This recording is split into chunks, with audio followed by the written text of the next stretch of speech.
resolver privatizar-se. Olá, internauta de MyLink do mundo. Mais um dia muito feliz aqui no aparelho, como sempre. Porque as visitas são sempre muito boas, a gente aprende muita coisa aqui. E hoje é dia de estar com uma das nossas, uma parceira de sempre que eu adoro, que é a Deia. Ai, tudo bem, Deia? Tudo bom, Carlinhos. Tudo bom, que legal. Thaís, Carlinhos, todos que estão nos ouvindo. Vai ser bacana isso aí, porque assim, você é uma pessoa que, nossa, pra mim é uma honra entrevistar, sabia? Não, agora eu falo isso, não falei antes, porque eu acho legal falar pra todo mundo ouvir. Não, pra todo mundo ter que ouvir, porque assim, mulher na política é muito importante hoje em dia. Sempre foi. E você é uma que está na política desde as épocas mais difíceis do que ainda hoje são, né? Hoje, digamos, a gente ainda luta por muita abertura, mas a mulher está mais presente. Mas você ainda é de uma época difícil e continua com a mesma coragem, enfrentando os haters da internet. Então, enfrentar, né? Conhecer a sua história hoje vai ser muito legal. Então eu queria começar pedindo uns likes, por que favor, curtam esse vídeo, que acompanhem nossa página, se inscrevam no YouTube. E no YouTube, é lógico, porque muita coisa boa a gente aprende, igual vai aprender hoje com a Deia. Queria que você se apresentasse, todo mundo te conhece aqui na cidade, mas não sabe da sua história profissional, tudo que você pode nos oferecer. Comece falando um pouco de você. É sempre complicado, né, a gente falar da gente mesmo. Claro, merece. Então, eu estou aqui em MyLink já há 44 anos, não nasci aqui, nasci no estado do Paraná e viemos para cá em 77 e depois de ficar uns 10 anos em Jundiaí, meu pai trabalhava na Cargill e a Cargill começou lá no Paraná, na cidade onde eu nasci, Jacarezinho, e depois vários lugares do Brasil, depois Jundiaí, Paulínia. Daí viemos para cá quando a Cargill daqui foi instalada. Então nós viemos por conta dessa atividade profissional do meu pai. E então eu já me sinto marinquense, né? Você chegou aqui com que idade, mais ou menos? Você ainda eu tinha 18. Eu já tinha terminado o colegial. Então eu, na verdade, não estudei nos bancos marinquenses das escolas, mas eu tinha acabado de fazer um colégio técnico em Jundiaí, em saneamento básico, e vim para cá. E daí depois você já foi para o ensino superior? Isso, daí fiz estágio aqui na Cargill, o estágio do ensino técnico, e depois trabalhei por um período na prefeitura de MyLink como desenhista. E depois fui fazer faculdade lá na Facens em Sorocaba, curso de Engenharia Civil, e viajando todos os dias, era daquelas estudantes que pegava carona, dificuldade toda, Nossa Senhora da Ponte. Uma outra, hoje o pessoal reclama, mas não sabe que não era esperar fácil, o ônibus ali na pista. Naquela época não tinha Celtransportes. Não tinha transporte quase nenhum. Então, e a gente tinha até uma ajuda para pagar o transporte, mas o transporte era o da Nossa Senhora da Ponte, né?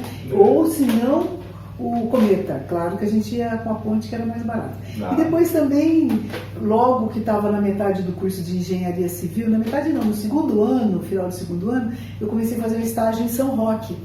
A Prefeitura de São Roque, ela tinha naquela época já tinha um estágio remunerado. E fui estagiária lá até completar o curso de engenharia. E depois fui admitida como engenheira logo no final do curso. Então foi a minha escola, né? Tanto quanto a faculdade. Foi ali que eu aprendi na prática o que eu pude depois exercer como profissional da engenharia civil. Mas me veio agora assim, um pensamento, você está falando da engenharia civil e, nossa, você deve ter enfrentado, então, nesse período, né? Porque hoje a gente já, para pensar, são poucas mulheres que procuram essa área. Agora está crescendo, a gente vê mais, mas isso é coisa atual. Como foi naquele período cursar engenharia civil? Era um ambiente ainda predominantemente masculino, conviver com tudo isso havia preconceito? Você via isso estampado, assim, sofria algum tipo de preconceito? Foi difícil para você encarar essa... Foi difícil, porque realmente preconceito tem, né? Tanto num curso desse você vê uma maioria de homens e era realmente uma carreira que não eram muitas as mulheres que queriam essa carreira. Né? Talvez pelas dificuldades até disso. Mas o que me ajudou bastante a enfrentar isso também foi que logo no segundo ano de engenharia a gente teve a possibilidade de começar a fazer parte do movimento estudantil. Então eu sempre brinco que vem de lá a minha vocação, às vezes para vice, porque eu fui vice-presidente do diretório acadêmico e o Geninho era o presidente do diretório acadêmico. Depois o Geninho seguiu na carreira no movimento estudantil por alguns anos, até na União Estadual dos Estudantes, mas eu tive ali 2 anos militando no movimento estudantil. E foi de onde também veio foi quase que simultâneo a minha entrada no PT. Então, foi. Então o movimento estudantil foi muito forte para isso. Né? Foi lá que a gente viu que a dificuldade de um estudante de uma escola que não é pública, né? O curso de engenharia não era de uma escola pública, e lutar por bolsa de estudos, lutar pelo ônibus que não chegava até o local, aquela coisa toda. Então foi muito bom, né? E era um momento muito rico, era a ditadura militar ainda, então foi muito rico aquele movimento estudantil. Mas antes de você chegar nesse ponto que a gente vai falar sobre ele, que acho que é muito interessante, a gente já conversou bastante aqui, é sempre assim, muito legal, o papo de antes, porque a gente fica sabendo de histórias que parecem improváveis, né? Até agora essas semanas atrás eu fiz um post em que colocava, eu não vou lembrar agora, mas era uma mulher, né, uma das primeiras, acho que matemáticas, né? Negras, né? Um post que deu muita polêmica, inclusive, que eu briguei muito lá, né? E me orgulho de brigar bastante. A que faleceu? Não, acho que era uma americana ainda, que era negra, só que assim, a foto dela não que faleceu, né? a da NASA. Isso, não parecia ser negra, né? Ou pelo menos, que a gente fala, não era o tom de pele. Mas deu um bafafá danado, porque essa discussão gerou, mas se essa mulher for negra, eu sou um polaco. Ou seja, a ignorância das pessoas aflora, né, quando o desconhecimento, né? Então, eu queria que você contasse a história da chegada da sua família aqui no estado de São Paulo, que foi praticamente uma migração pelo Brasil, que você estava falando, em vários locais. Foi uma maneira difícil e inusitada. Acho que a gente estava conversando e quando eu vim do Paraná, já o meu pai, trabalhando na Cargill, a gente só ficamos ali em Jundiaí 10 anos e depois já viemos para cá. Isso. Agora... Acho que isso foi antes, né? Isso, daí... Eu descobri que você é negra. Eu tenho uma afrodescendência exatamente pelo lado do meu pai, né? Meu avô e minha avó eram negros, né? E filhos de escravos, e a história realmente, quando a gente começa a conversar e você fala também dos seus parentes, a gente vê que é na lavoura que eles trabalhavam, né? E daí eu contei para você uma história que eu não tenho muitos dados ainda, estou em pesquisa, mas os dados que a gente tem é que o meu avô paterno, ele nasceu na região de Ribeirão Pires, na Grande São Paulo, na região metropolitana, porque ali tinham muitos negros que faziam telhas, tinham esse ofício, era um ofício mesmo. E eles, depois da libertação dos escravos, as terras tinham outro valor. E eles foram pressionados e foram colocados para fora mesmo. E alguns se fixaram daí no estado do Paraná, no norte do estado do Paraná, na lavoura. Nas fazendas, né? E daí ele conheceu minha avó também. Mas fala um ponto interessante, que essa caminhada de Ribeirão Pires. Então, exatamente. Hoje, para a gente falar, né, atravessar o estado de São Paulo é uma coisa, mas isso há 110 anos, né, era outra coisa, né? A pé ou 1 ou 2 cavalos para levar mantimento de pessoas idosas, mas eles faziam esses caminhos a pé. e pagavam as pessoas que ajudavam eles a chegar nesses lugares, e eles iam em busca de adquirir algum pedaço de terra, mas normalmente eles acabavam ficando, trabalhando em outras fazendas e acabavam não mudando muito aquele ciclo que eles já tinham passado, né? Então a minha prima, que tem a memória disso, conta que foi uma viagem, uma loucura mesmo, das pessoas ficarem semanas e meses até chegar, atravessar Rio Paranapanema e outros, para chegar nesses lugares lá que era uma possibilidade de vida nova, né? E é interessante, né, que aí você falou que seu avô conheceu sua avó, que daí acho que começou o embranquecimento, né? Não, então. Mas é que o meu avô paterno e a minha avó eram negros, e a minha mãe, a minha avó materna não.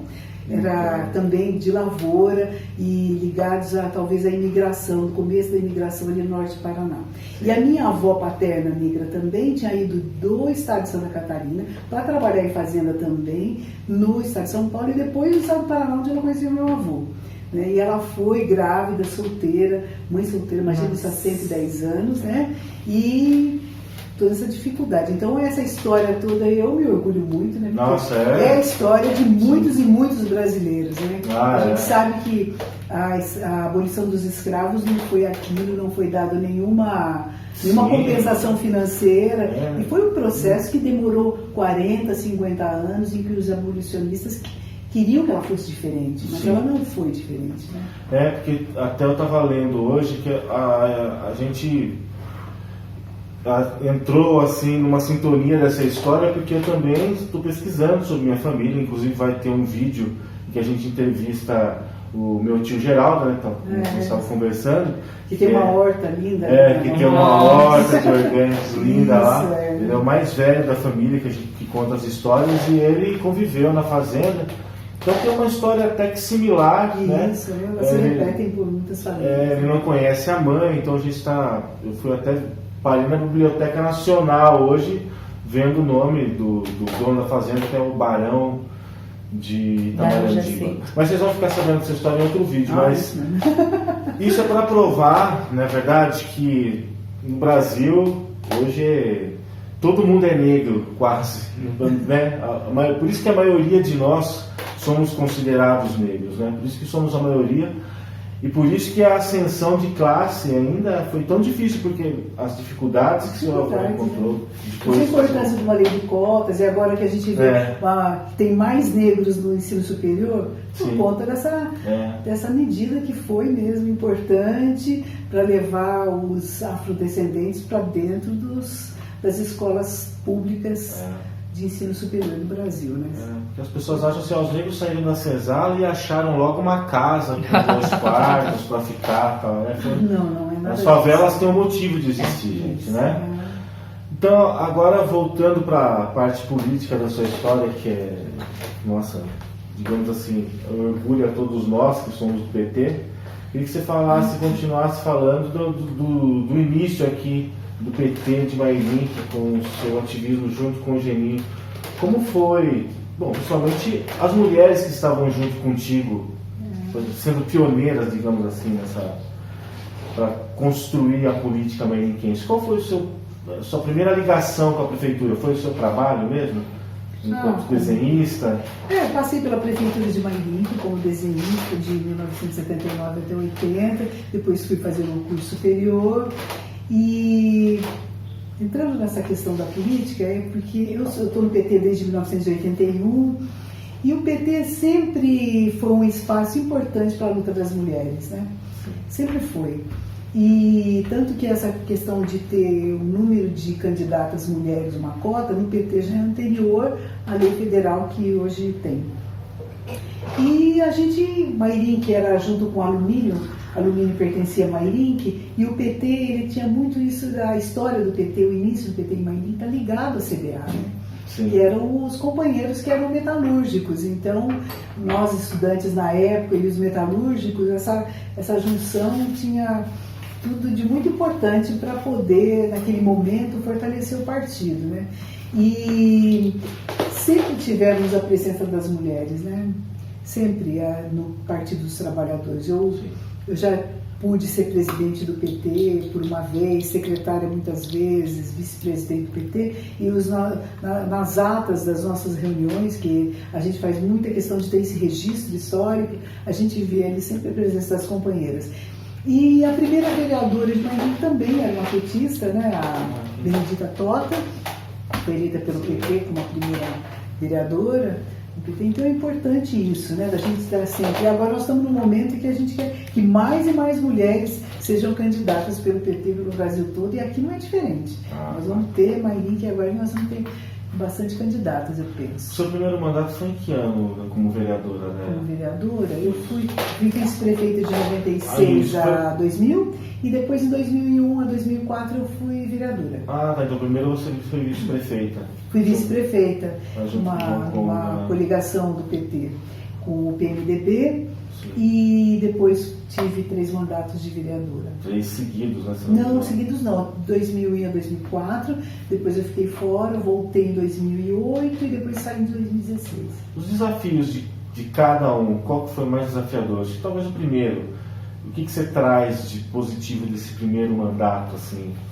Você lembra e fala, putz, isso aqui foi importante eu ter conseguido fazer, ou alguma frustração também que você tenha tido? Então, mas eu acho interessante porque, até eu colocar que eu sou uma feminista, né? Sim. Que ao longo da minha vida eu tenho aprendido a ser uma feminista, eu sou uma feminista, e também a questão do ativismo ambiental. Então, desde o primeiro mandato, essas duas coisas, eu digo até quando eu era vice também, essas coisas sempre foram importantes para mim. Elas foram se reforçando ao longo dos anos, mas sempre foi. Tanto que meu primeiro projeto de lei é que o quesito gênero e violência de gênero fizesse parte dos dados da saúde do município. Porque a gente já via naquele momento, no ano 2000, 2001, já tinha uma luta das mulheres para a gente combater a violência contra a mulher, né? Então, o meu primeiro projeto de lei foi exatamente isso, porque a gente via que as mulheres chegavam nos postos de saúde muitas vezes com o olho roxo, com machucado, e elas negavam a informação de que aquilo era uma violência, por uma série de fatores, que hoje a gente vê que isso ainda acontece mais menos. Então foi esse projeto. Então essa questão do feminismo e do meio ambiente sempre foi foram bandeiras que acabaram. Eu penso que tem só muito mais coisa positiva do que negativa. Sim. Então daí o meu ativismo nunca parou, mesmo fora dos mandatos. Sempre eu estava sempre ligada a essas duas coisas. Então, na questão das mulheres, a gente começou em 2006 um curso que se chama Promotoras Legais Populares, que é um curso voltado para as mulheres e que tem em alguns países da América Latina e no Brasil. E no Brasil, na cidade de São Paulo, ele acontece já há 25 anos, né? E o interessante é que sai prefeito, entra prefeito, ele sempre está ali na Secretaria da Justiça da Prefeitura de São Paulo. E esse curso, a metodologia dele foi desenvolvida pela União de Mulheres de São Paulo, pelo Instituto Temis, pelos advogados da Advocacia Pública e também pelos Ministério Público Democrático. Então eles formataram esse curso junto com o Movimento das Mulheres para fazer com que as mulheres soubessem mais sobre legislação, mais sobre seus direitos, sobre cidadania e ficassem incentivadas a mudar a realidade, não só a sua como a da comunidade. Então esse curso começou em São Paulo há 25 anos. Nós começamos ele na região aqui de Mairink, São Roque e Alumínio em 2006 e em Sorocaba está desde 2003. Ele acontece anualmente. Só que o ano passado, aqui em Mairink, nós tivemos uma interrupção por falta de estrutura e esse ano nós estamos estudando como nós vamos fazer. Mas ele já aconteceu em Alumínio, em São Roque e em Mairink, mas sempre em parceria, ou com a OAB, no caso de São Roque, ou em Alumínio com os sindicatos metalúrgicos, ou em Mairink com a prefeitura, com a associação comercial, com a OAB também, sempre nos ajudando nessa questão dos professores. E acho que vale a pena a gente contar, porque eu penso que isso é uma coisa bastante positiva, porque são centenas de mulheres que passaram por esse curso de promotoras legais populares. E ele tem uma metodologia interessante, que é um encontro semanal de 2 aulas. Então aí vem pessoas falar de política, o que é democracia, o que é isso, o que é aquilo. Vem falar sobre direito, sobre legislação mesmo, né, que é uma coisa às vezes complicada para as mulheres e acaba sendo um fator que as faz ficar num círculo de violência durante muitos anos, por achar que não está ao alcance dela sair daqui. Que não conhecem, né? Isso, como sair, né? E às vezes, se ela começa a entender um pouquinho, ou ela tem alguém que fala uma linguagem que ela entende, ela pode ser interessante. Também tem que citar que a Uniaselv foi parceira nossa também num período. E daí agora essas centenas de mulheres, elas acabam ou voltando a estudar, ou se animando a sair de uma situação de violência, ou voltando a trabalhar, ou dando palestra para outras mulheres. Se engajam na política. Isso, ou se tornando candidatas, ou participando, que isso é muito interessante, participando dos conselhos de direito. Então tem muita PLP, que a gente chama de Promotora Legal Popular, de PLP. Sim. Então elas vão participar de um conselho de saúde, do conselho da mulher, quando no município tem, aqui nós não temos, sim, ou no conselho da criança e do adolescente, e elas fazem realmente a diferença, porque elas sempre sabem que aquilo que elas aprenderam é sempre pouco, então elas vão atrás de buscar mais. Sim, que dá um start, né? Isso.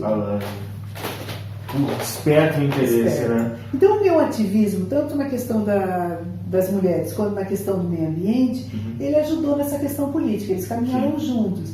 Então tem uma lei de minha autoria, que é sobre a coleta seletiva, que nunca foi implantada, infelizmente, que a prefeitura faça coleta seletiva com o catador, né, de materiais, e estabelece uma série de regras, depois ela deixa para a prefeitura regulamentar. Nunca foi colocado em prática, mas é uma lei importante que, e como outras leis, a gente acaba sempre adaptando de outros locais que já deram certo e tal. Claro. Então é uma aí que a gente precisa com urgência. Implementar, né? Uma cidade que nem Mairim, que você tem aí um recurso financeiro que é colocado no aterro sanitário diariamente, e a prefeitura paga por isso, que é de material que podia retornar temos uma discussão sobre a indústria.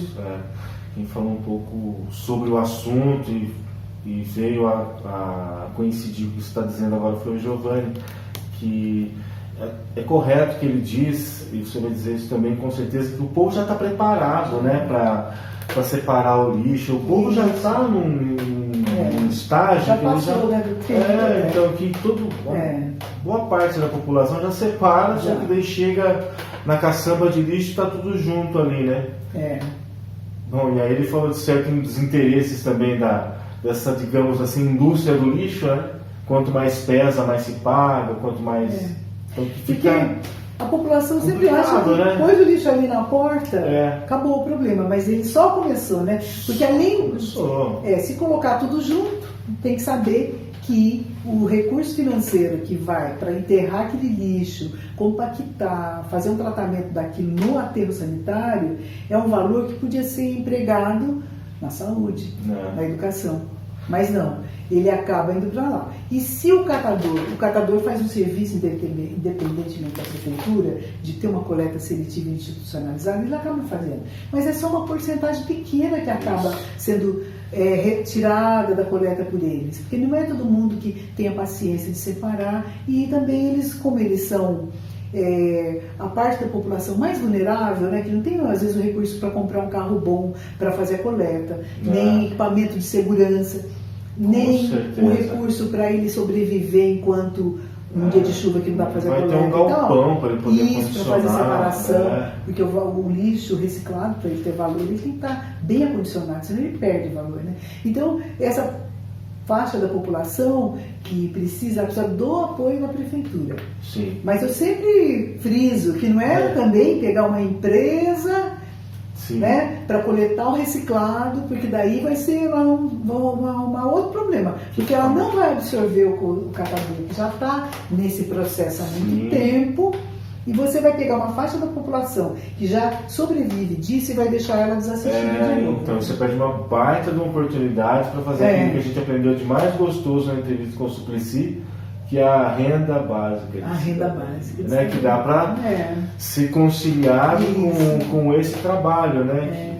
Como tu disse mesmo, tem um monte de gente aqui fazendo, a pessoa que já está com know-how até, né? Já tem a metodologia certa. A metodologia, já está preparada. Só falta a gente incentivar mesmo, né? Então, lembrando que você perguntou, né? Só tem mais coisas positivas. Né? Porque tem a lei pronta, preparada por ti ali. Isso, você acha que fez a lei, mas não é assim. A gente falou da abolição dos escravos, que foi um processo de 60 anos, né? Para chegar lá na Lei Áurea, mas tiveram várias outras.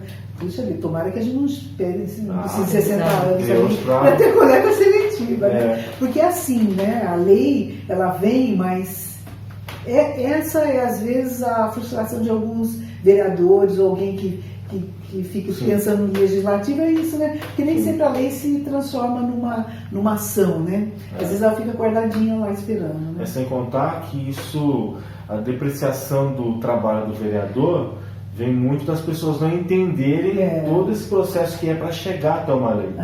Né? Porque você fala assim, a gente aproveitou exemplos de cidades, né? Então é um trabalho de você pesquisar, ver cada modelo, ver qual modelo se enquadra para aquele tamanho de cidade que a gente tem, para a realidade, né? Isso. E tem muita gente confundindo o trabalho do vereador com o youtuber, como eu já falei, né? E tem uma outra lei, você, Thais Artistas, no meu primeiro mandato, a gente fez uma lei que chamava-se criamos o Fundo Municipal de Cultura, chamava FUCART, que depois ele acabou a lei foi revogada. Mas essa foi uma decepção, porque a lei, ela foi baseada numa lei de Sorocaba que dava certo, né? Então a prefeitura reservava um recurso e distribuía entre os artistas para ou publicar um livro, ou um DVD, ou naquela época acho que não era DVD, né? Acho que era alguma coisa assim e tal, faz muito tempo, acho que foi 2004, 2005, e depois ela fazia prestação de contas, o artista fazia prestação de contas. Então era uma lei que estava ali, precisava dar um jeitinho aqui ali sim, mas ela podia ter sido. E também ela ficou esperando 10, 12 anos e não aconteceu, né? Então, são perdas, porque eu pego material, às vezes, que eu tenho do Fundo de Sorocaba, da Cultura, que foi ou um livro, ou um CD, ou alguma coisa, eu vejo ali, né? Que era link, que chamava Sorocaba. Então, quer dizer, aquele livro, aquela peça, ou aquela foi produzido com aquele recurso e ficou para sempre, né? E quantas coisas a gente não se perde, que são perdidas se a gente não tiver um recurso para isso? A maioria dos registros dos artistas aqui da cidade, eu acho que quem tem um material, vamos dizer assim, que se preocupou minimamente, talvez seja o Pelica, talvez, né, que conseguiu da memória, conseguiu registrar, mas um trabalho, um trabalho louvável, mas que infelizmente não foi ampliado, né, tomado pelo poder público, né, e infelizmente, como está dizendo, a história se perde. Mas você falou do meio ambiente, então isso me veio a lembrar que você participou do processo, teve muito próximo, né, ali, acompanhou dessa concessão do tratamento de água e esgoto, né? Denis Venere veio aqui numa entrevista também, eu fiz o seguinte questionamento, que eu acho importante. Essa concessão, quais benefícios ela trouxe, na realidade, se é que trouxe, e a municipalização disso seria um processo difícil, não seria viável dos serviços? Qual a sua impressão disso tudo, dessa infraestrutura de água e esgoto que Mairi praticamente está enterrada há décadas e que agora a gente vê desenrolar, mas não sabe também onde vai dar? Esse ativismo político é importante porque a gente acaba guardando uma série de de dados sobre isso, né? E é uma coisa que eu gosto muito. Falei para vocês que eu fiz um colégio técnico de saneamento, né? Sim. E na época eu achava que eu ia sair com 18 anos da escola e já ia tratar água, já ia tratar esgoto, e não, as coisas não acontecem muito assim, né? Sim. Eu lembro que o primeiro lugar que eu fui para pedir trabalho foi na estação de tratamento de água em Mairink, que era ali onde é hoje a ETEC. Tinha lá do lado da caixa d'água um cômodo. E depois eu fui em São Roque também, que era nisso. Então eu sempre gostei, fui apaixonada por essa questão. Mas tive que esperar muitos anos para depois voltar a trabalhar com isso um pouco. Mas são vários os momentos, né? Mairink teve um serviço municipal de água quando a cidade tinha 20 e poucos mil habitantes. Então não tinha hidrometação, quer dizer, as pessoas gastavam bastante água porque não tinha o hidrômetro. Depois teve um tempo que foram colocados uma parte dos hidrômetros. Depois veio em 97 aquela decisão da prefeitura de fazer a concessão. Eu fui contra, junto com o PT e muitos colegas, nos debruçamos sobre aquilo, né? A gente achava que uma autarquia, não um departamento da prefeitura como era, mas uma autarquia, né, como é o SAI de Sorocaba e outros SAIs que a gente conhece, era o caminho. Naquela época, realmente, nós perdemos o bonde, porque se tivesse sido feita uma autarquia, a realidade seria outra. Mas depois veio a Ciágua, nós combatemos sempre, teve uma ação popular que transitou em julgado só em 2007, né? Então a gente via os vícios daquela concessão e aqueles vícios transformaram em ação popular. E depois, em 2007, o Supremo reconheceu que aquilo realmente tinha vícios e anulou tudo aquilo. Mas aí, na decisão do prefeito da época, foi de uma nova concessão. De novo, nós fizemos um processo, já mais recentemente, né, 2007, 2008, então tem gravações, tem da Câmara, tem atas, tem audiência pública que nós fizemos na época, né, para tentar explicar o que era uma autarquia, porque a ideia era, mesmo tendo passado os 10 anos, ter uma autarquia. Sim. Mas, de novo, nós perdemos, né? A prefeitura foi vitoriosa, nós perdemos e a prefeitura resolveu fazer uma nova licitação. E daí, em 2010, começou essa empresa que é a Saneágua, né? Que originalmente era a Odebrecht e Sabesp, e agora, depois, a Odebrecht foi vendida para a Brookfield e ficou a Saneágua. Então, hoje eu acho muito difícil a gente implementar uma autarquia. Passou-se 20 anos, né? Muito tempo. Desmontou aquilo que tinha. Só que hoje a gente pode pensar nisso também, né? Pode, sempre é possível, porque Mairink nós temos mais de 88% das pessoas que recebem água canalizada. Isso que eu falo das áreas urbanas. É claro que você vai ter um conhecido lá no sítio que ele tem um poço caipira. Sim. Ou não tem água. Nós temos algumas localidades que são que ainda não tem água, sofrem muito, que é o Jardim Oriental, o Jardim Europa, que são pessoas que não são chácaras de final de semana, são pessoas que moram lá todo dia e elas não têm água, né, canalizada. Essa é a nossa briga, né?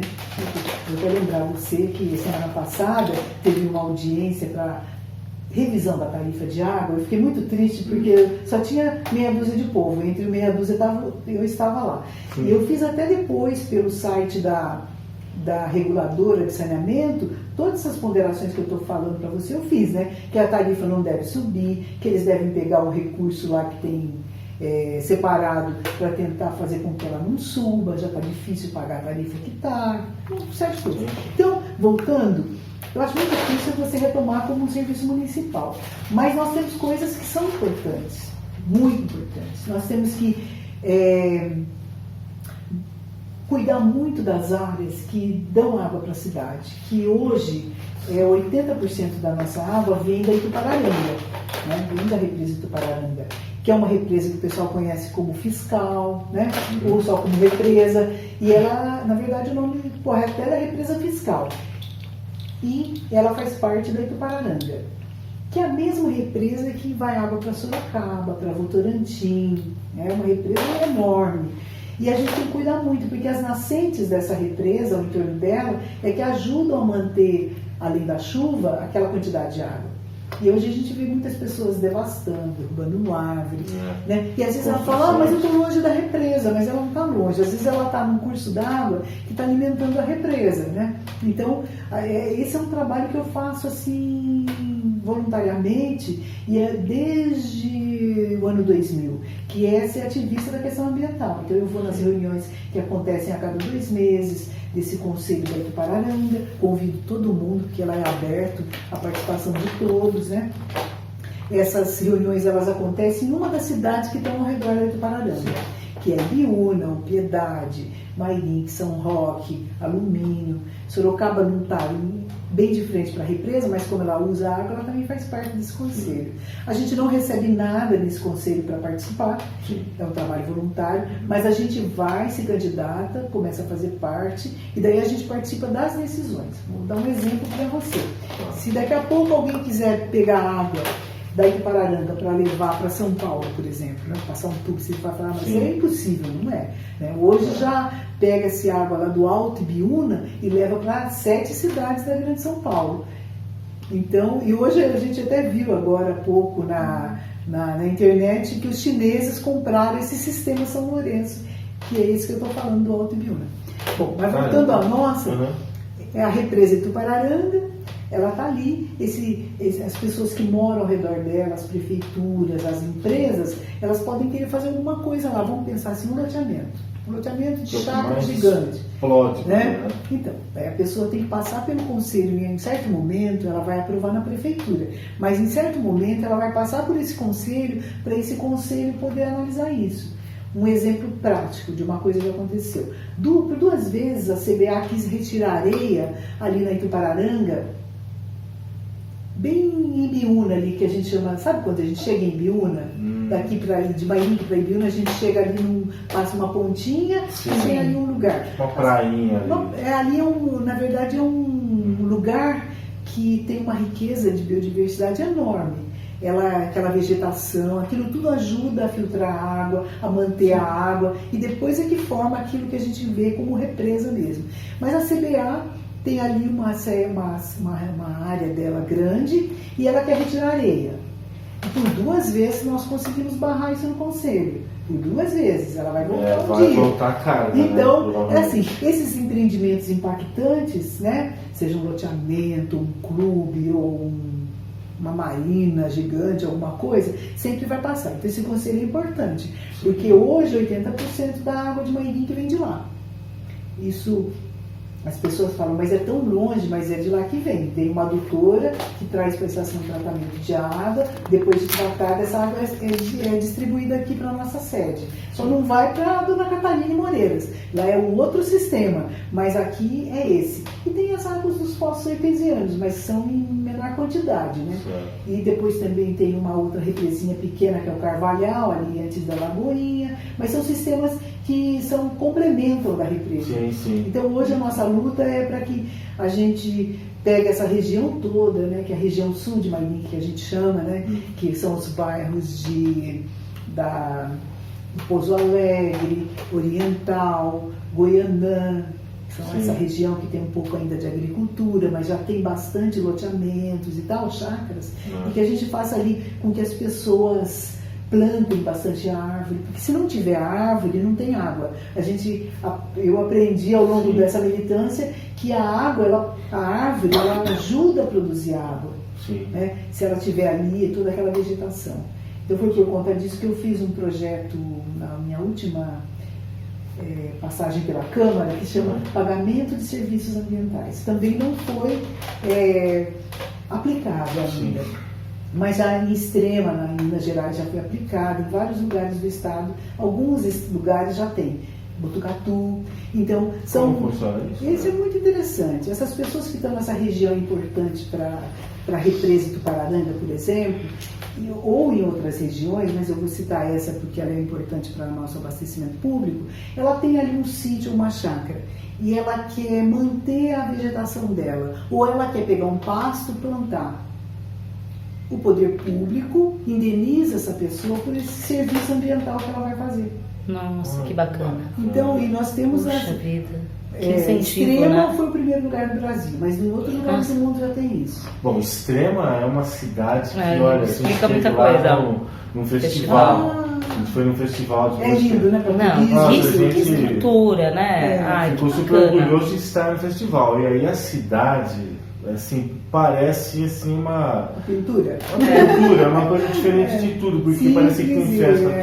toda semana, assim, incentivo ao turismo enorme, assim, é uma cidade. A área na qual a A gente área, foi mesmo pro festival, uma sabe? estrutura linda, sabe?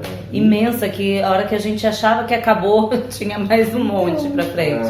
E com Lindo relação ao meio ambiente, à natureza, Isso, a gente- exuberante, A né? gente não tinha ideia. Mesmo quando a gente já estava lá, a gente não tinha ideia. Então. Aí conversando com os outros participantes que a gente se deu conta da quantidade de pontos turísticos que tem, que é rodeado por essa questão de águas. É isso. lindo. É legal para os internautas pesquisarem mesmo, porque lá, como já tem mais de 10 anos esse projeto lá, tiveram várias nascentes que voltaram. Então, esse é uma lei que Nossa. existe, uma lei que tem que ser aplicada e o objetivo é esse, Ah, é tá. fazer com que a natureza se renove, né? E nessa área também, essa militância mesmo ambiental, em relação à represa, foi por conta disso que eu entrei com uma representação do Ministério Público, que é uma coisa que qualquer cidadão pode fazer, não precisa ser vereador, não precisa ser autoridade, né? Eu fiz uma representação enquanto cidadã, dei meu endereço, meu RG, meu CPF, e coloquei para o Ministério Público que tinha que ser averiguada essa questão do plantio de eucaliptos na represa, né? Sim. Porque a mesma CBA, ela tem uma área muito grande que vai de Mairink até Votorantim Certo. e que vai ao Sim, redor vai. da represa. E ali no que a gente, os mais antigos, né, conhece a Fazenda Agir, que era em Mairink. Mas a Verdade. Fazenda Agir, ela começa em Mairink, Alumínio e Votorantim. E lá a CBA arrendou para Suzano Celulose. E ela plantou muito eucalipto. E ela plantou uma quantidade numa área que fica abaixo um pouquinho do que a gente precisava, do que precisa para ser feito licenciamento ambiental. Então daí nós ficamos amarrados, porque sem licenciamento ambiental, uma série de técnicos não puderam fazer análise. A gente sabia do que tem na literatura e tudo, que o eucalipto não é bom para onde você Sim. tem É um ciclo vicioso, enquanto, né? uma Uns retirada estão de água lutando para de um abastecimento. lado, o eucalipto está sugando do outro, Isso. né? Então eu fiz essa representação em 2018. Até o momento a coisa está bem parada, né? A empresa fala que é um mito, que o eucalipto seca. Nossa, Então, tipo, vocês são tipo terraplanistas, assim, mais ou menos. é. Né? Poxa. E os caras que não acreditam em aquecimento global, todo mundo, pelo menos todo ambientalista que eu conheço, tudo que eu já li. Parece dizendo floresta, lá, mas é deserto. Parece óbvio, né? Parece. Porque Parece a óbvio. vegetação fica muito pobre É. e depois também os animais que estão ali não vão. E eles plantaram essa porção em Mairink de eucalipto, esses hectares, ali no Fiscal. Não Nossa, é muito próximo, mas é próximo. Então ele está próximo de alguns que a gente chama de córregos que vão alimentar Sim. a água do abastecimento da Provavelmente rede. vão sumir com o tempo por conta Isso. disso. E o nosso receio maior é a questão dos agrotóxicos, porque o eucalipto tem aplicação de agrotóxicos, né? Eles plantam uma Não, safra em cresce- cima de outra, e né? cresce assim, muito né? rápido. Então nós estamos em cima disso. É. Até alerto as pessoas, eu às vezes coloco no Facebook, quando a Suzano fez uma resposta, eu coloquei, né? A resposta não ajudou em nada e continua as nossas preocupações, essa questão do agrotóxico e da quantidade de água, então a qualidade e a quantidade.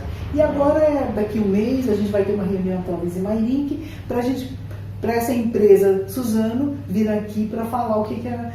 E a gente tomar Pelo menos fazer uma posição. contrapartida que, tipo assim, se vai plantar ou afasta um pouco mais, ou faz um reflorestamento em outras áreas próximas, não sei. Viu, mas você sabe, só Enfim. fazer um adendo. Acho que esse papo já até dá um gancho para um spoiler aí de um entrevistado que vai ver que o Carlos ainda não tá nem sabendo. É um rapaz daqui de Mairink, né? Conhecido nosso, que ele tem, a família dele é de alumínio e ele tá aí há mais de um ano lutando por uma questão de uns eucaliptos de alumínio também. de uma área ali bem escondidinha, que para chegar até essa área ele teve que fazer alguns vídeos com drone. Eu acho que falando assim até muita gente já vai saber quem é. Ele fez esse vídeo com um drone. O vídeo em poucos dias atingiu 30 mil compartilhamentos, por uma questão de valores, que era para vir para a cidade de alumínio, uma área que foi retomada e tal, e aí tem toda a parte ambiental no projeto também. Ele vai vir aqui dar uma entrevista pra gente, acho que é bem legal, que une essa questão Mairink com alumínio, que eles estão aí há mais de um ano nessa luta com a questão dos eucaliptos também.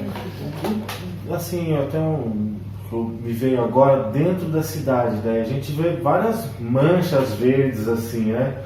Por exemplo, ali na entrada pela Mitsuka, aquele buraco ali que já foi pista de motocross umas 500 vezes. Depois, vamos dizer, ali a subida da Paulazini também, que tem o local... Já foi bem mais cheio, né? Cocheira, já foi um monte de coisa ali. Que antigamente a gente não... Era tão vasto de mata que a gente não viu outro bairro. Agora a gente já consegue ver o Residencial Parque. Até onde a gente morou, né? Na Secap, isso, que era tão fechado. Hoje em dia a gente, dali da Secap, você vê o Vitória. Né? Que são eucaliptos também, na sua maioria, acho, né? Essas áreas, assim, você vê uma possibilidade disso se tornar, por exemplo, uma área de reflorestamento, parques dentro da cidade com, sei lá, com plantios de árvores ali nativas, alguma coisa, ou essas áreas estão fadadas a acabarem e virar mais casas? O que você acha desse... Pela questão do solo também, né? Por virem de eucaliptos, né? Tem no site do Conselho Municipal do Meio Ambiente um estudo que foi feito há um tempo atrás, do Fundo Estadual dos Recursos Hídricos, que mapeou todas as áreas de preservação permanente de Mairink. Então, entra lá no Conselho Municipal do Meio Ambiente de Mairink e vai achar lá mapeamento das áreas. E daí vai ter essa área que você falou ali da Secap, aquela outra entre a Gleba B e o Cruzeiro. Isso. Então, a gente acaba vendo o bairro do outro lado. Eu esses dias estava andando ali e eu vi. Porque agora o eucalipto está bem pernudo, né? Ele está com a copa lá em cima e a gente acaba vendo entre os eucaliptos o Vitória. Tá lá. Mas a riqueza dessas áreas é enorme, porque o subbosque que tem embaixo dos eucaliptos, ele é importante. Então a gente tem que cuidar dele e introduzindo outras árvores, outras espécies. Cada área é uma área, não é verdade? Porque se você chegar como a Fundação de Mairink está ligada a essa coisa da ferrovia, plantio de eucalipto, a gente vai encontrar eucalipto em várias áreas, né? Mas essas áreas que já tem, você tem que ir cuidando daquilo que vem, ou introduzindo. Porque se você pegar essa área que você falou ali da Nova Mairink, Paulazini, se você entrar lá e ver o que sai de água ali, ele tem uma nascente maravilhosa. Já entrei ali. É maravilhosa e boa, né?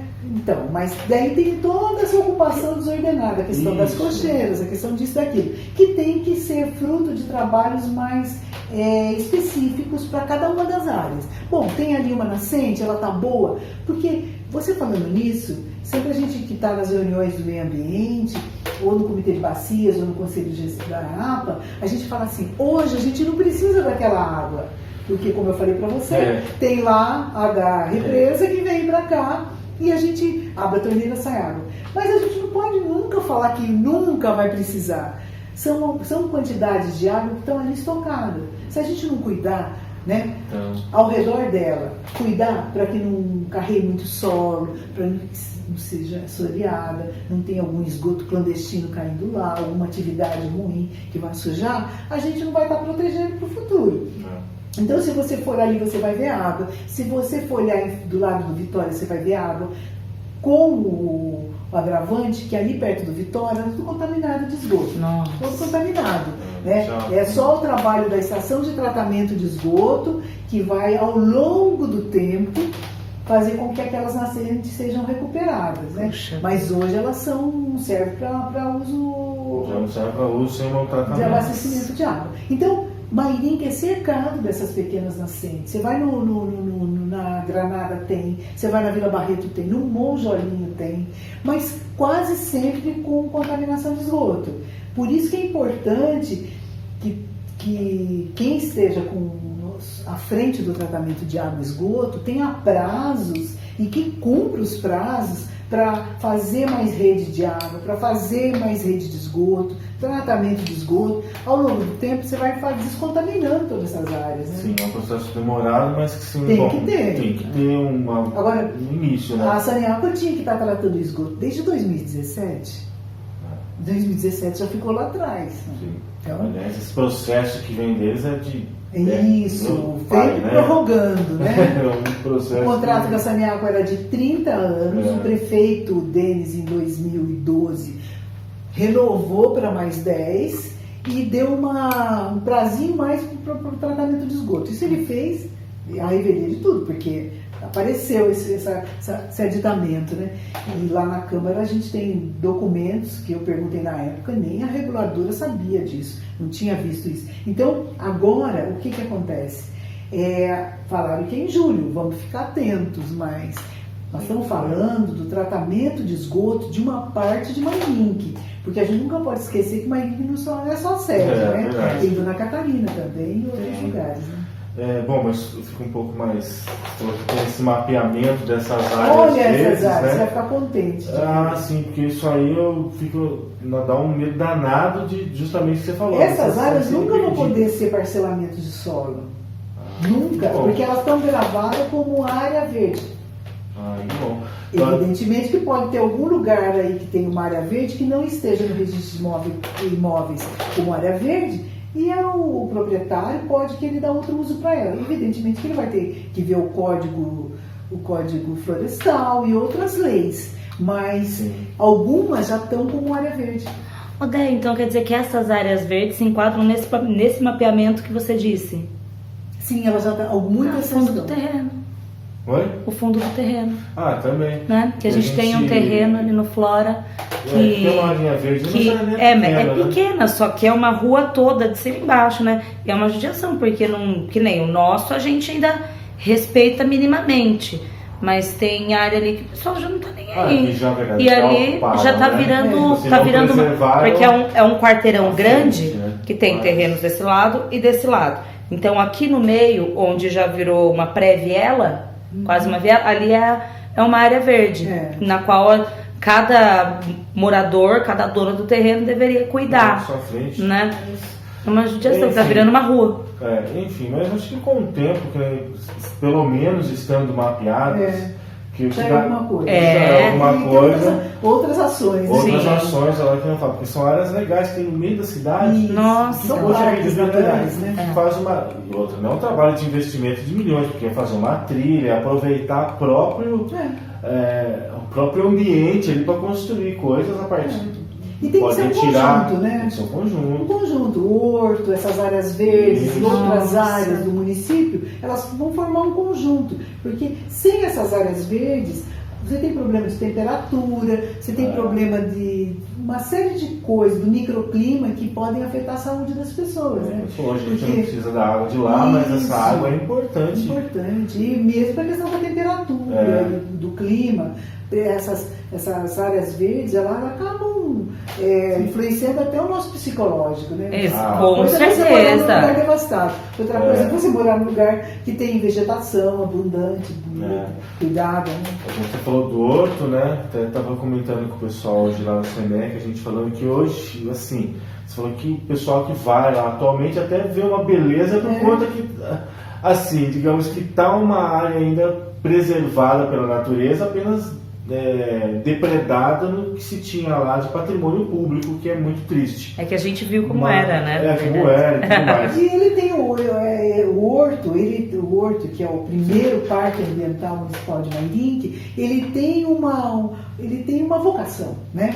Tem uma vocação que, além de ajudar no nosso microclima, ele tem que ser uma área de lazer, tem que ser uma área turística, e esse papel ainda está por se cumprir, né? Porque por uma série de fatores. Agora, que ele é um lugar destinado a isso, sem dúvida nenhuma. Né? Então, se você puser um técnico para ir lá, um professor de engenharia florestal, ele vai achar que tem isso, tem aquilo. Os atributos são... Agora, quando a população quer ver o lugar bem cuidado, fechado, com minimamente seguro, né? Iluminado, né? Sim. Tudo isso, porque você vai em várias cidades do Brasil, você vê parques dentro da cidade. Você vai em Sorocaba, você vê o Parque da Biquinha. Você vai em Votorantim, você vê o Parque do Matão. Você vai em Belém do Pará, tem um parque maravilhoso ali do lado daquela igreja que tem o Círio lá de Nazaré. É impressionante. Você entra lá, você vê vários animais andando e está lá dentro da cidade. Né? E aqui o nosso também, né? A gente tem esse privilégio, né, de ter isso. Eu faço parte dessas pessoas que quer ainda ajudar a fazer com que aquilo seja um parque ambiental.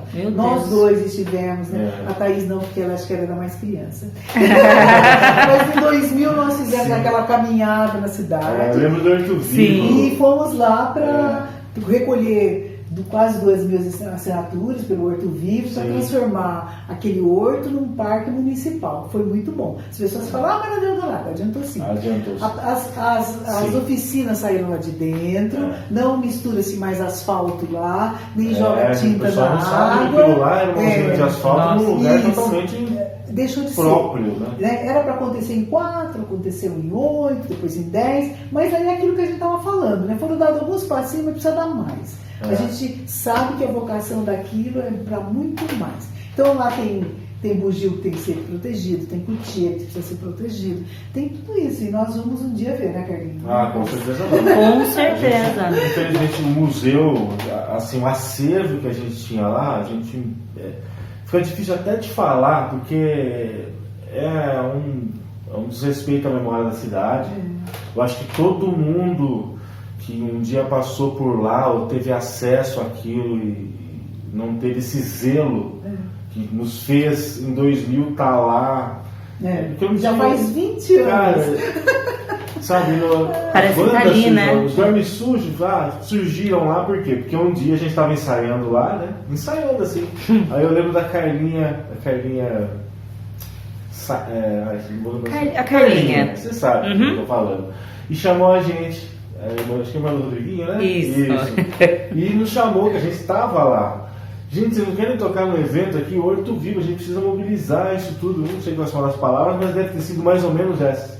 Então, assim, até artistas, não só nós, mas muitos outros começaram lá. E como você falou, se não fosse essa mobilização constante, eu acho que hoje talvez até não teria o que a gente ainda tem, que é a preservação, né? As árvores lá, que é o principal, na verdade, que é a natureza em pé. Tanto é que ainda tem os tanques de gasolina do posto de combustível da prefeitura que funcionava ali no horto, estão lá enterrados. Esse é um passivo ambiental. Então tem que retirar aqueles tanques, né? De acordo com as normas da CETESB, levar para algum lugar, descontaminar a área, fazer todo esse... Não é uma coisa simples de fazer. Mas não é impossível e não é tão custosa a ponto de não se fazer. Tanto que aqueles 3 milhões, vamos voltar no assunto que é importante, aqueles 3 milhões, todo mundo fala, nossa, mas 3 milhões para o horto é muito dinheiro para um lugar onde vai fazer pista de caminhada, cercar. Gente, trabalho do horto, a Bé acabou de falar, descontaminação do solo, retirada de fechamento. Vai muito além do que está visível ali, né? Da simples... não vou dizer, do simples ornamento que se faz, que é importante, foram feitos trabalhos importantes lá, mas, gente, o que está ainda lá de coisas que não são possíveis de estar lá, né? Inclusive o povo que morava, esgoto, isso que você falou, tanque de gasolina, então, é um investimento muito maior do que simples 3 milhões, né? Mas eu venho pensando, Carlinhos, não sei se é a idade, né?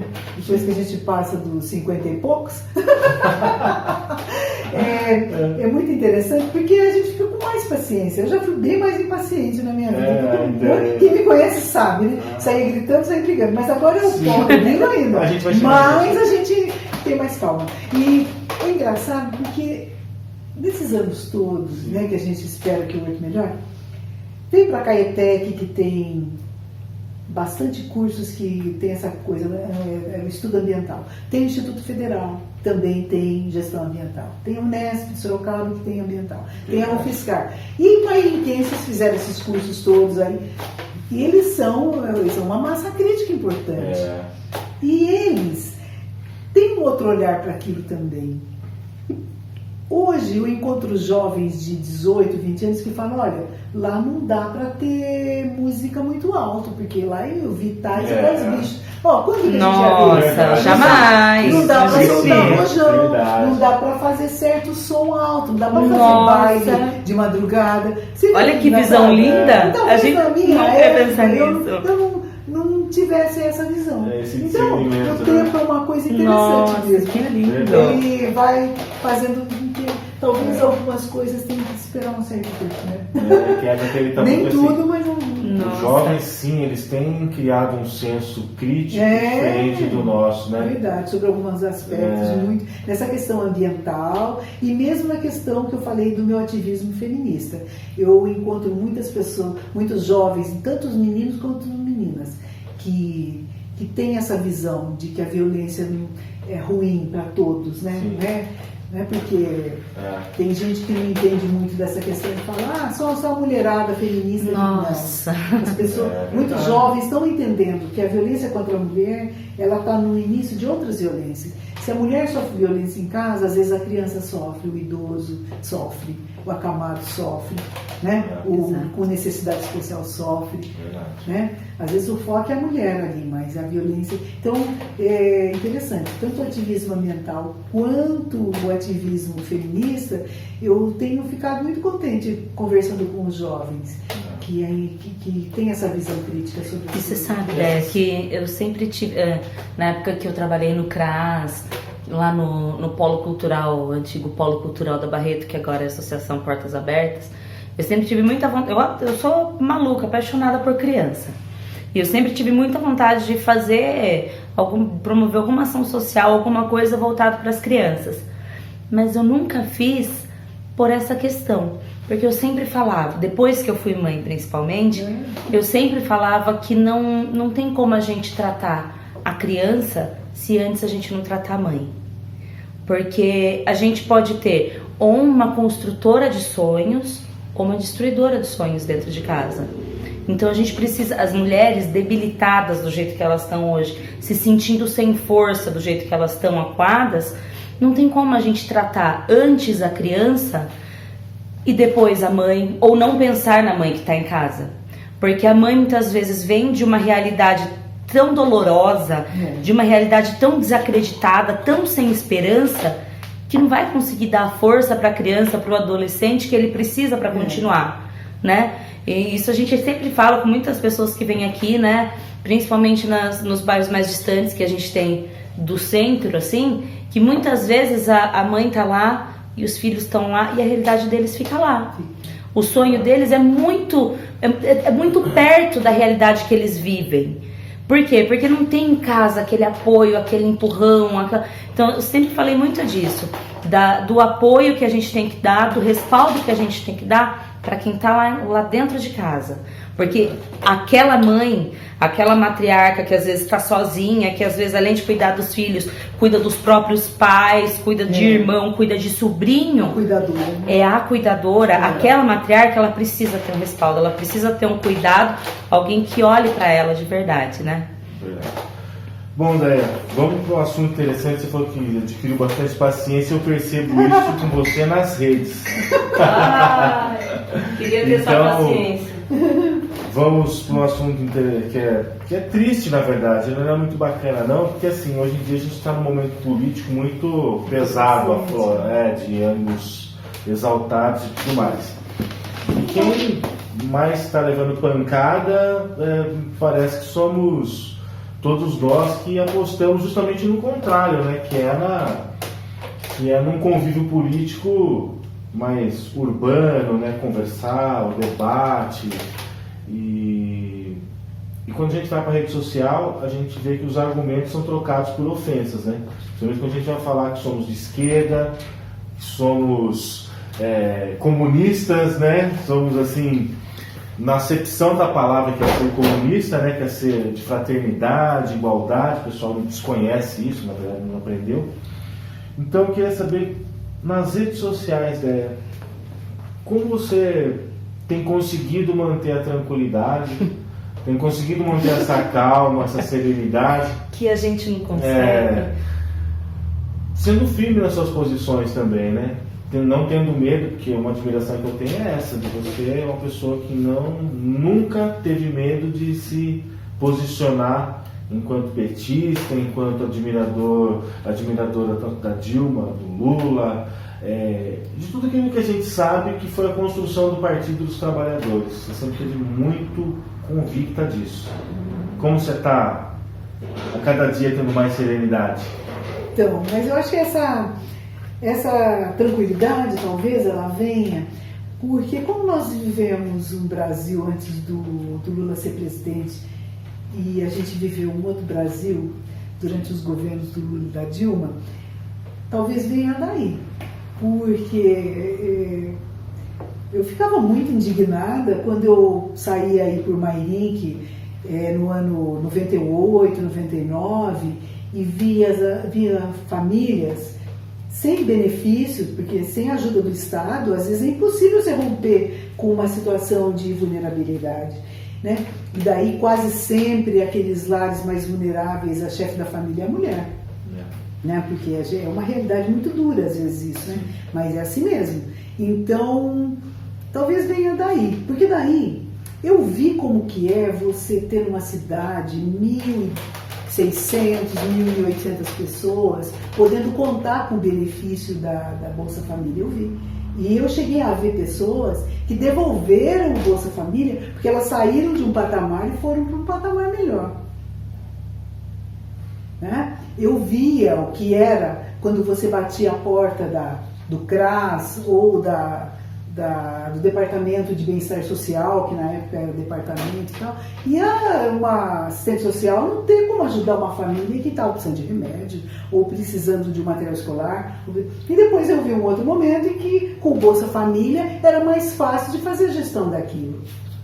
Vi também o quanto foi importante o SAMU no município de Mairinque. Esse dia até postei uma foto minha do Geninho, quando o SAMU foi entregue. Eu fiquei muito emocionada, porque aquilo faz uma diferença enorme. Você tem um serviço de urgência médica que você possa ligar, ele vai chegar e tem profissionais ali para atender.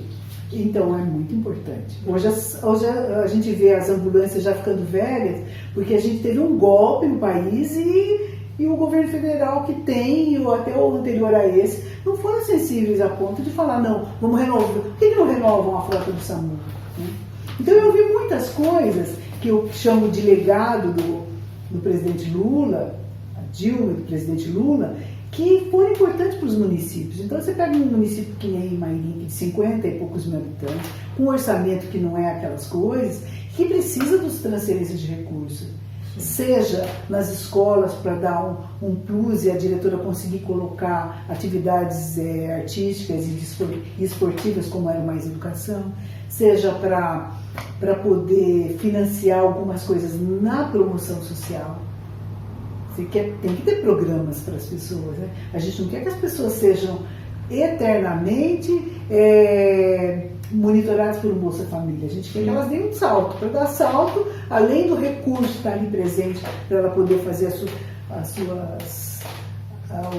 poder empregar para benefício da sua família, ela precisa também de cursos, ela precisa de outras coisas. E às vezes os profissionais da promoção social não têm para dar. Porque nós estamos num momento, nós tivemos um golpe, né? E a emenda 95 fez com que, logo depois do golpe, que tiraram a presidenta Dilma, eles congelaram os recursos da educação e da saúde por 20 anos. Nós estamos sentindo isso agora. Quando você pega e vai bater na saúde, na porta da saúde ou da educação, eles não vão falar isso para você, foi emenda 95, mas eu sei, e muitos brasileiros sabem que foi isso. As transferências diminuíram. Elas não estão. A população parou de crescer, foi congelada. Eles esqueceram lá, quando eles congelaram os recursos, em 2016, de falar, vamos congelar o recurso e ninguém mais vai nascer. Não, a população continua. crescendo. E ela precisa desses recursos. E os municípios não têm todos os recursos. Então, esqueceram de congelar isso. Então, por isso daí que talvez venha um pouco, mas eu não sou tão tranquila assim. Quem me conhece comigo sabe. Mas eu aprendi a ter mais calma, né? Mas é que a gente... É a comunicação contemporânea que temos, né? É a rede social, é a batalha lá travada de narrativas que a gente tem. E você disse muito bem, acho que essa tranquilidade vem da sua convicção, foi bom saber disso, porque assim, foram momentos que você realmente viveu, olhou, viu, né, essa ascensão, podemos dizer ascensão dos miseráveis, porque era muita gente mesmo, né, ideia. O pessoal não tem noção de como tinha gente carente. E muita gente, às vezes, é uma coisa maluca da gente entender isso, porque assim, tinha um vale gás que o pessoal da promoção social dava e tinha um recurso para a educação. Quando o Lula veio, além de ele aumentar esse valor, ele fez uma junção do vale gás e tal, se transformou no Bolsa Família. E é feita uma análise. Então, muitos lares, às vezes, a mãe não teve talvez o tempo ou a sensibilidade de falar, isso vem do Bolsa Família. Ela nem precisava falar isso. Sim. Né? Isso aqui é Bolsa Família, não. Mas aquele pão que estava na mesa, aquele leite, era daquele recurso. Porque é tão interessante isso e tão rico, porque quando você pega uma pessoa de baixa renda, que às vezes ela vive com o mínimo e ela faz daquele mínimo alguma coisa muito... Ela consegue estudar o filho, ela consegue dar um jeito na casa, Sim. Ela consegue comprar o gás, ela consegue fazer tudo. É quase uma mágica, mas não é uma mágica, porque é uma pessoa sábia, né? E às vezes ela é acompanhada só por alguém, um assistente social que está lá na prefeitura, que faz o acompanhamento e sabe que foi a luta daquela mulher. E às vezes lá na frente, os filhos, quando pegam uma idade, não vão saber daquela luta.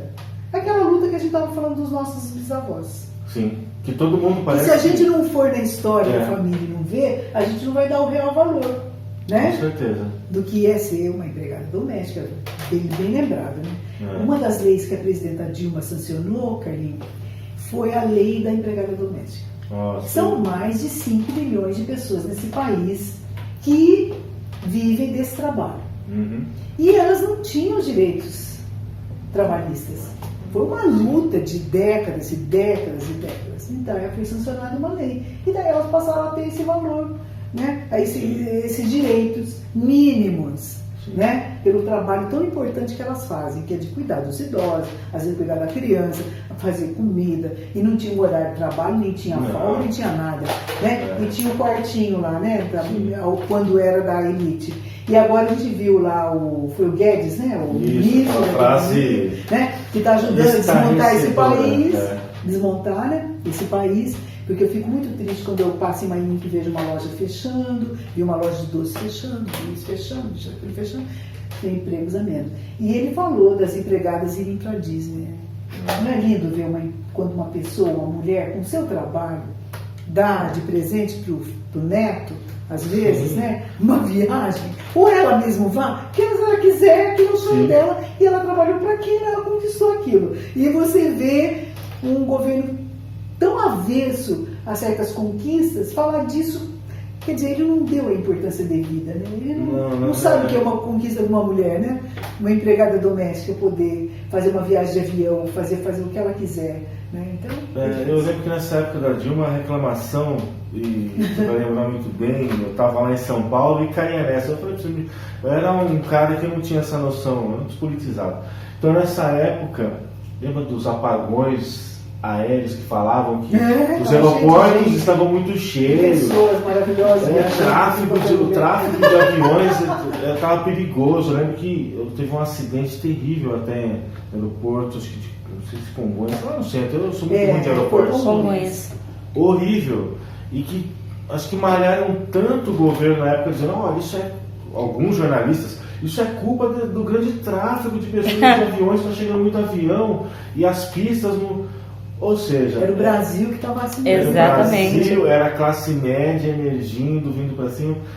E com relação à lei das empregadas também, o status... Minha mãe foi empregada doméstica.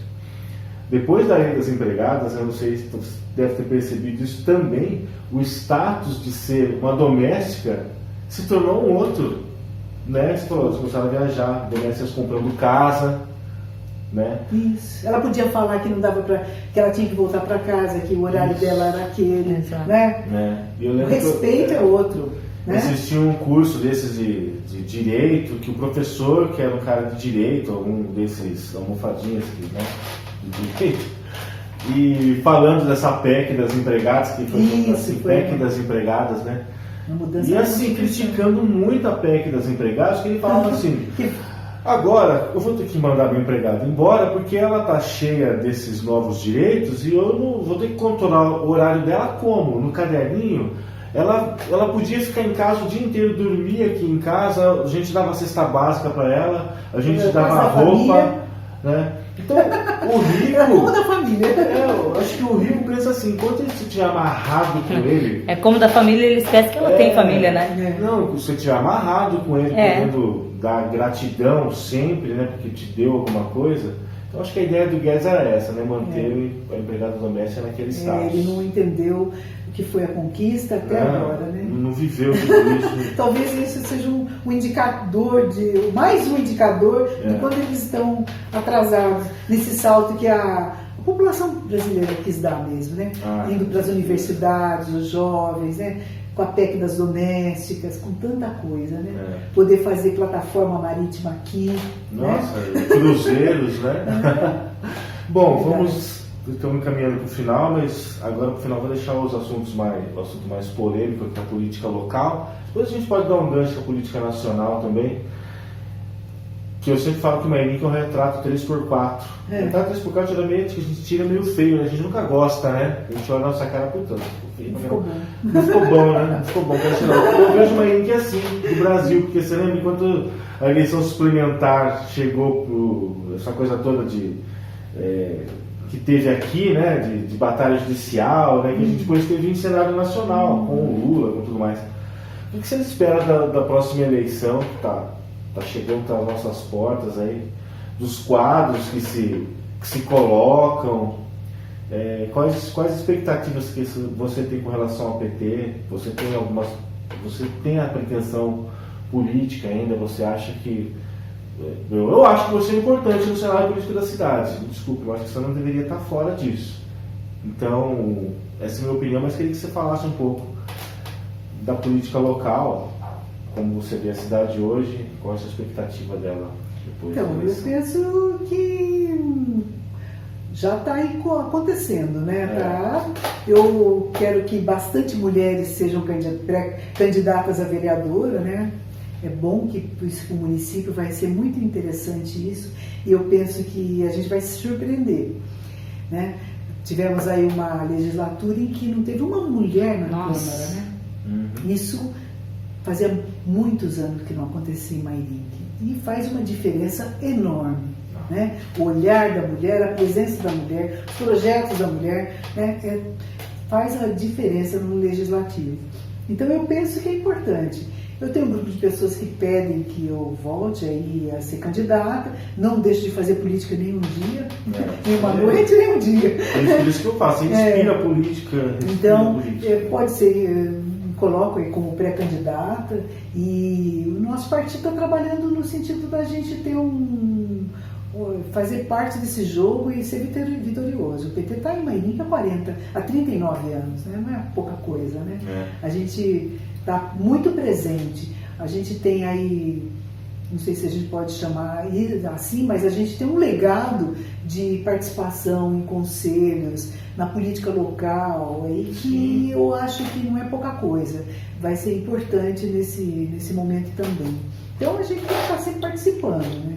Sim, então o Gelino colocou quando veio aqui, que eu achei fantástico lembrar disso, é que mesmo não estando em cargos majoritários, ou até mesmo não estando lá, o PT que muitas vezes desafoga o município com emendas, Sem né? dúvida. Do Zaratini, que veio há tempos atrás aí, que desafogou uma situação financeira terrível que estava a cidade. Outro deputado, acho que Maria do Carmo, né, também, que veio ainda. Ana do Carmo. Ana do Carmo, né? o trabalho dos deputados do PT, tanto no nível federal como estadual, sempre foram muito importantes para a Mairink. Você não tem um ano nos últimos 10 que não tenha vindo recurso através de emendas, né?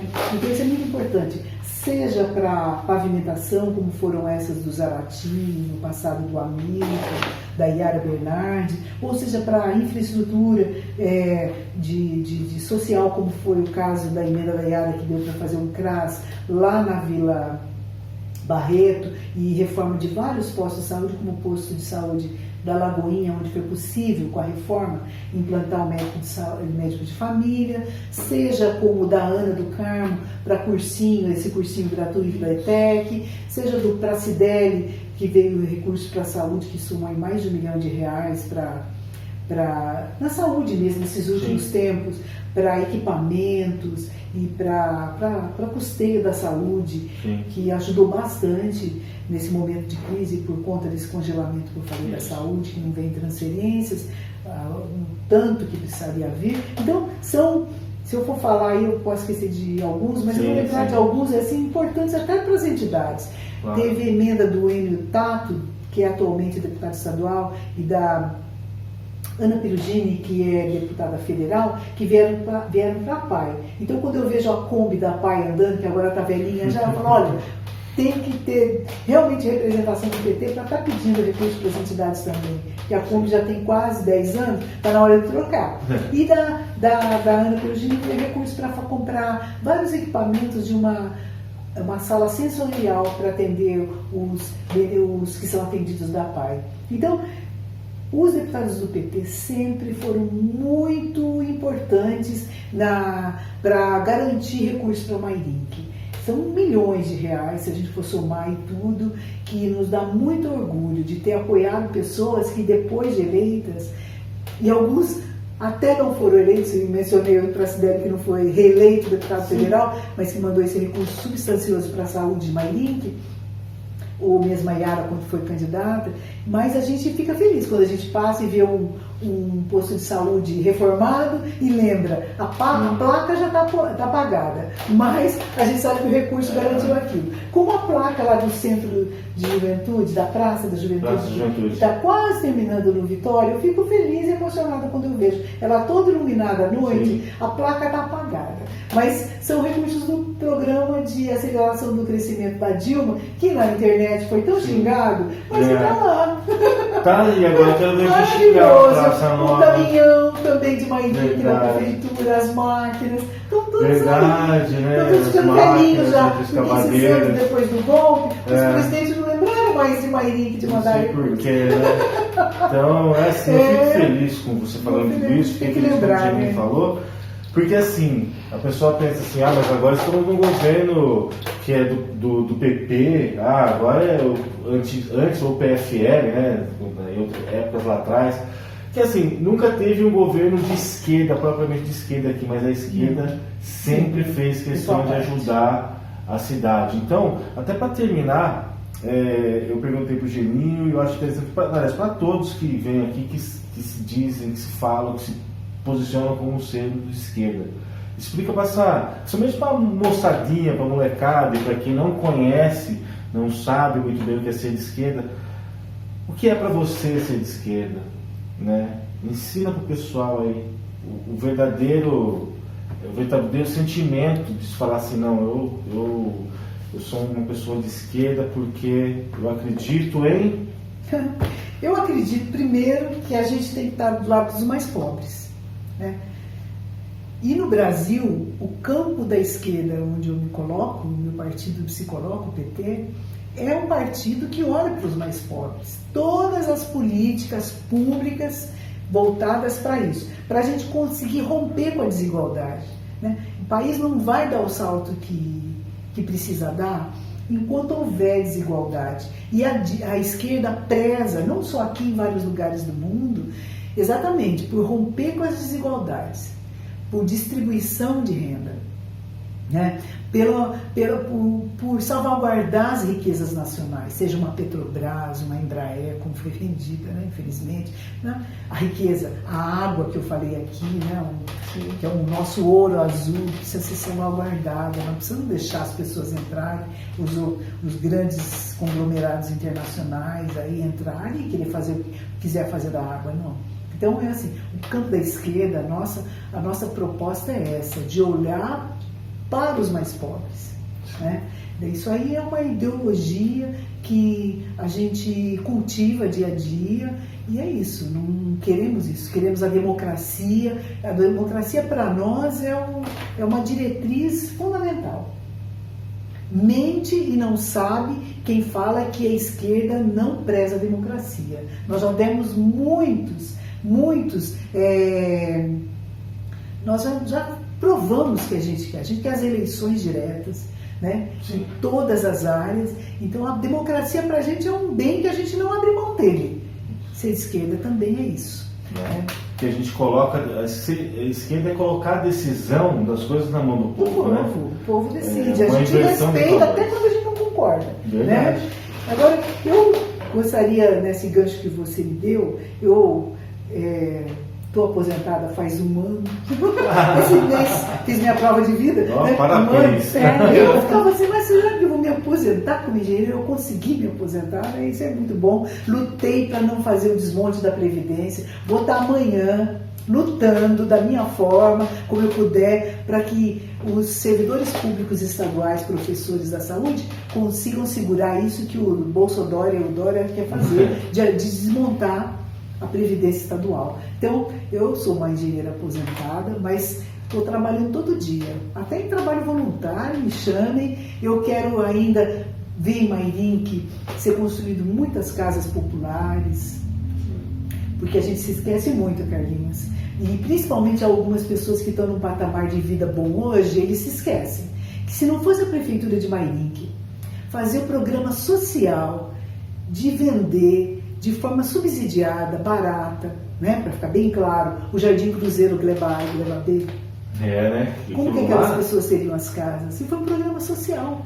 A SECAP, um programa social estadual. O Jardim Nova Esperança, um programa social que o prefeito Bellini fez lá, dos lotes baratos. Isso. Então, o Jardim Cruzeiro A e B. Então, nós temos terras em Mairinque, temos o Jardim Cruzeiro Gleba C. Então, eu fico politicamente sempre conversando com os meus pares. E você dá essa oportunidade, a Thaís, eu tenho que falar. Mairinque tem que fazer casas populares, né?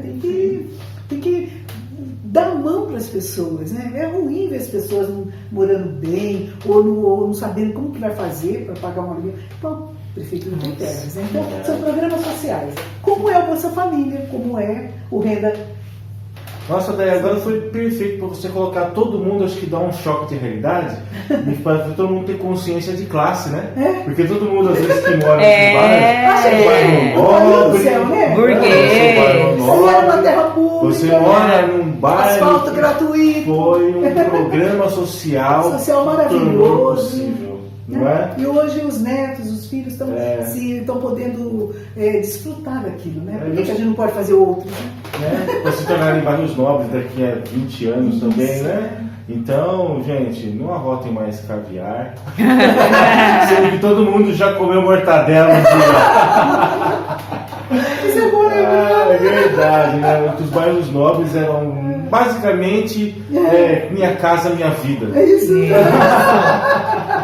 Conselhinho. Conselhinho de qualidade agora. Obrigada, viu? Eu que agradeço, velho, você ter vindo aqui. Olha, foi pra mim e pra nós uma honra, porque, putz, realmente eu todo dia me encorajo, sabe? Ao ver o seu exemplo. Eu já falei isso, mas não canso de falar. O do Geninho, igual ao do Suplicy que a gente viu lá, de estarem firmes e fortes, né? Aposentados, e aí na luta, uma luta chata, que aguentar essa gente chata, ignorante de Facebook, que não entende nada, e quer discutir com engenheira, civil, uma pessoa que está na política há 1000 anos, que sabe tudo. 1000 anos. 1000 anos Isso. comparado aos novos É. que estão aí tentando. Mas foi bom, viu, começar a Semana do Dia Internacional Claro. da Mulher falando de várias coisas que afetam a vida das mulheres. Né? Exato. Porque a gente poderia falar aí a noite toda. Nossa, poderia. Mas que bom, né? Tá certo. Desejar que essa semana seja para as mulheres assim uma semana que a gente possa ter feminicídio zero, Nossa, né? Débora, E que falou continue, e que essa coisa, essa doença que a gente vê aumentando 20% no ano, 15% no ano, né? Com a nossa luta, seja... Estou preocupado com o coronavírus, mas o vírus É da violência feminina e da... A gente muito maior. já vive essa epidemia, Há muito infelizmente. tempo. Obrigada, viu? Gente, a gente agradece vocês terem ficado conosco até esse papo, até o fim desse bate-papo super proveitoso. Não esqueçam de Vamos curtir falar- o vídeo. Não esqueça de curtir o vídeo, dar like, né? E se inscrever no canal e tudo mais, que é importante E os pra gente. patrocinadores. Sempre, né? Sempre, por enquanto, são os mesmos. Benebambu, a gente tem que falar do nosso amigo que, poxa, tá aqui direto, nos traz essas coisas lindas. A gente aqui, precisa música. trocar a decoração, na verdade, né? Porque tem mais um monte de coisa dele aqui. E em todos os tá. vídeos tá sempre os mesmos, então a gente já se compromete. No próximo vídeo a decoração A vai gente estar faz, diferente, a gente vai trazer outras peças dele. Vamos fazer um intercâmbio de peças aqui. Isso. Minha mãe, tia Filha, tio Zico, meu pai, que estão lá com a pastelaria. Melhor pastel da cidade. Ganhou o prêmio de melhores do ano de novo. Melhores do ano, né? Não sei se é de simpatia ou do pastel, mas Pastel, deve ser das duas coisas. Axel Transportes. Que ganhou também o Melhores do Ano. Primeira vez que transporte competiu aqui na cidade, ganhamos o primeiro lugar. Lembrados, aê, maravilha. Isso. E minha sogra Madá que fez salada de broto de feijão. Ai, pra puxa mim saco. aqui. A sogra que a gente ama. Gente, obrigado de novo a vocês aí. É só ficar ligado no aparelho. Valeu. Nove privatizadas.